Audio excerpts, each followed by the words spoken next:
had reached a turning point.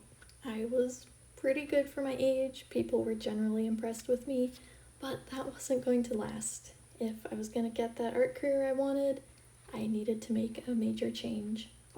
I was finally old enough to see that if I wanted to push beyond being an advanced amateur, I needed deliberate practice. It was time to invest in my future, even if it felt like I was temporarily setting myself back. And this is really what it felt and looked like, because I was digging up and unveiling all my weaknesses, all the fundamentals that I had never learned, and covered up with details and rendering. This is how I viewed it starting out.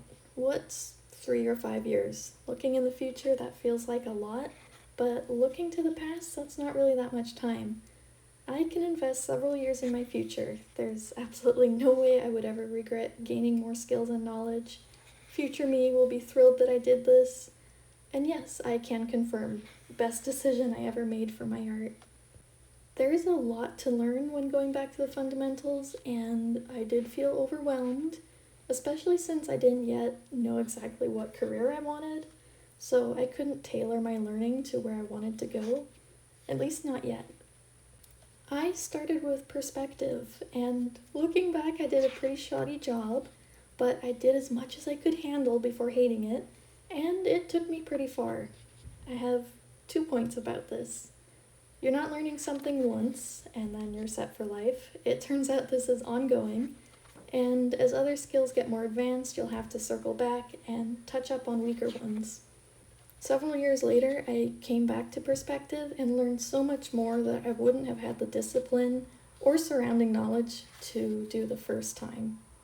The second supporting point, spend enough time on a skill that you can really get into it, but don't get stuck in a rut trying to master one thing before you move on, because that just won't happen. Alright, so not only did my art look worse, but I actually got stuck with perspective. I couldn't fathom how to take the knowledge of boxes and cylinders and then apply that to something that feels alive. I actually started to worry I would never figure it out and had forever poisoned my art. Going back to basics is hard, but I eventually and gradually improved and was able to combine these different skills. The antidote is basically a lot of practice, and in this case, gesture drawing. Still, it either seemed that my drawings were gestural but lacking form, or a solid attempt at form but a very lifeless drawing. I like drawing animals, as you can see, so that was my main subject for practice, but human anatomy seemed like a pretty standard thing to learn, so I just did it by default without much motivation. I don't at all regret how scattered my learning was, because even something like human gesture drawing informs animal gesture drawing. Just drawing in general, no matter the subject, is a practice of line quality. As long as you're trying to learn something and practicing, you really can't go wrong, even if in the future you end up not directly using that skill.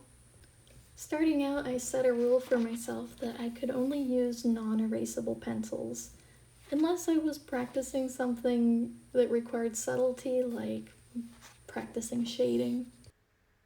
Before this, it took me an hour just to do a sketch for a painting, and I was constantly erasing, and if I wanted to improve through practicing, I couldn't spend that much time on a single drawing, so completely banning myself from the eraser was the solution.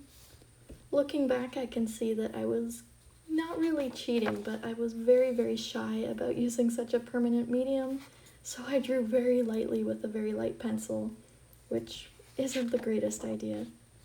I think it was my way of hiding how bad I was. Through this entire sketchbook, I only used free resources available on YouTube. It might not look like I improved through these 2 sketchbooks, or even the next 2, but I know now that I just hadn't hit one of those breakthrough moments yet.